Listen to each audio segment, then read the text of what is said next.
Welcome back to Click from California. So, as we've heard, Apple is launching some pretty interesting things later in the year, and no doubt there will be untold hype when they finally hit the shelves.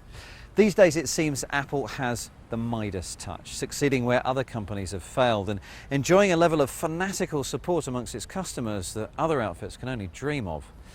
So what's its secret?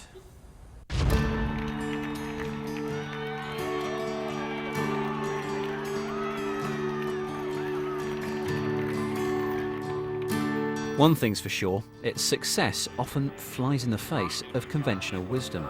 For example, one of the biggest consumer gripes of the digital age is that music and video files aren't easily transferable between various gadgets. Yet millions of people have willingly accepted Apple's DRM, Digital Rights Management System, which effectively locks down Apple hardware to its own software. If you listen to Apple right now, DRM was a necessary evil that they never loved. However, it also played the role of locking people into their products. So do you believe what they say now, or do you believe what the effect was? Apple's actually had a really difficult time in Europe. There have been a number of European countries which have basically said you need to drop the DRM and you need to make the iPod or the iPhone as well interoperable. It needs to be able to work with other people's systems, with other people's music. This proprietary streak occasionally runs through to the minutiae of headphone sockets and headphones themselves. With the latest iPod Shuffle, Apple achieved ultimate simplicity by moving the controls onto the headphone cord. Arguably a great move, unless you're a third-party headphone maker, of course, in which case you now have to pay Apple a fee every time you make a similar pair of headphones. I believe that Apple means well. What they want to do by controlling the ecosystem is ensure a really great user experience. Remember, Apple is all about interface. They're all about great user experience. And they don't trust anyone outside their sphere to provide as good a user experience as they do. They, in the Apple context, means one man, Steve Jobs. The single-minded CEO has been at Apple's core since he returned in the late 90s to the company he had helped create 2 decades earlier. I'll tell you what I think the secret of Apple's success is. It's having a single guy at the top who does not harbor disagreements. They don't do things by committee. And having one person's vision drive the whole ship is hugely important and is not available in any other company. I mean, there's nothing else like that.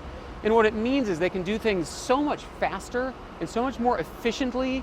They just waste a lot less time spinning their wheels. And working for Apple appears to inspire a loyalty which would be the envy of other companies. Working at Apple for a lot of people is their dream job, and they are absolutely fired up to be working at that company, to be making an impact. They truly believe that they are changing the world.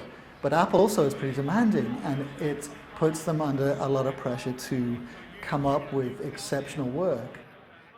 Apple is set up like a classic terrorist organization. It's purely on a need-to-know basis.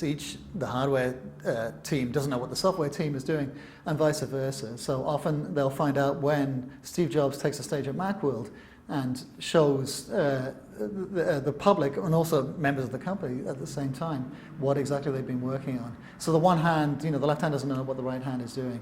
And they go to extreme lengths to set that up. The software programmers will be writing software for a device which they don't even know the dimensions of. That way of working has produced some of the world's most iconic products, although there has been the odd failure. For example, the overpriced, underpowered Cube and the original iMac, which didn't have a CD burner at the very moment when thousands of customers wanted to burn MP3s in the era of Napster's free-for-all. Yet the overwhelming weight of commentary about Apple's products is positive.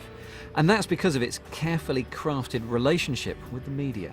The press is a tool of marketing. All of Apple's press interaction is about marketing. They don't do anything that isn't directly involved in marketing their products. And they play the press like a fiddle. I've been dealing with Apple journalistically for 10 years. And Right now, they're not talking to me so much, and I think it's because I've gone off message and I've been skeptical of some stuff about the iPhone.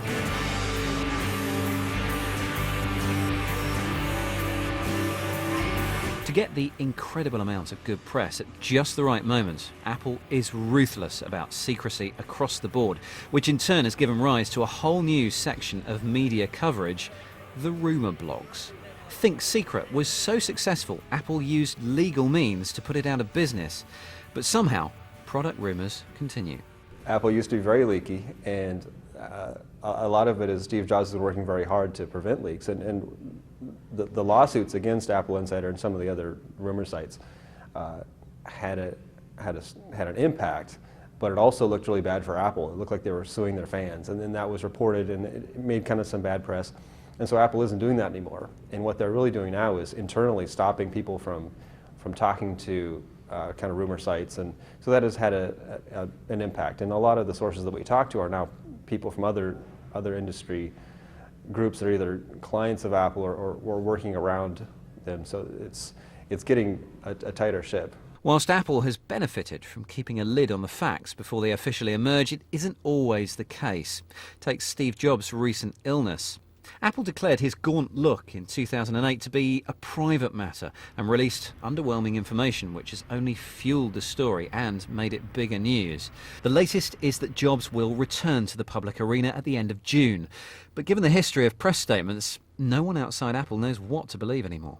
They've been very secretive, and they've allowed a lot of speculation, most of it ill-informed, to flourish. And I think it got to the point where he was on his deathbed. I mean, people were thinking that he was a goner. But despite his temporary absence, his success continues. In April this year, Apple celebrated its 1 billionth download from the iPhone App Store. Mobile phone apps have been out for years, but Apple's App Store was the first time a lot of people heard of them. And that's part of Apple's brilliance. Apple takes often technologies that already existed, like say the MP3, and turns them into something people are willing to use, like the iPod. It's not that it's brand new technology, it's that for the first time it's usable. And that's what's happened with the App Store on the iPhone and the iPod Touch. It took many years to develop the iPhone and the ecosystem to support it. It was a move more carefully calculated than, say, the release of the iPod, which existed without iTunes for 2 years and grew at a pace that surprised even Apple. But that's why watching Apple's ups and downs is such a fascinating pastime. It's a great soap opera, it's a great drama. Jobs is very charismatic, and it's a very amazing company. What Apple does, the rest of the PC industry follows. They set the agenda. An insight there into the world of Apple. Now, we did invite Apple to participate in that report, but they said they don't comment on their internal operations and that our piece was speculative because it didn't feature anyone from Apple. I'll leave you to work that one out. They also added that running that report could sour our relationship with them. Now, I'm not quite sure what that means, but I'm sure we and you will find out in due course.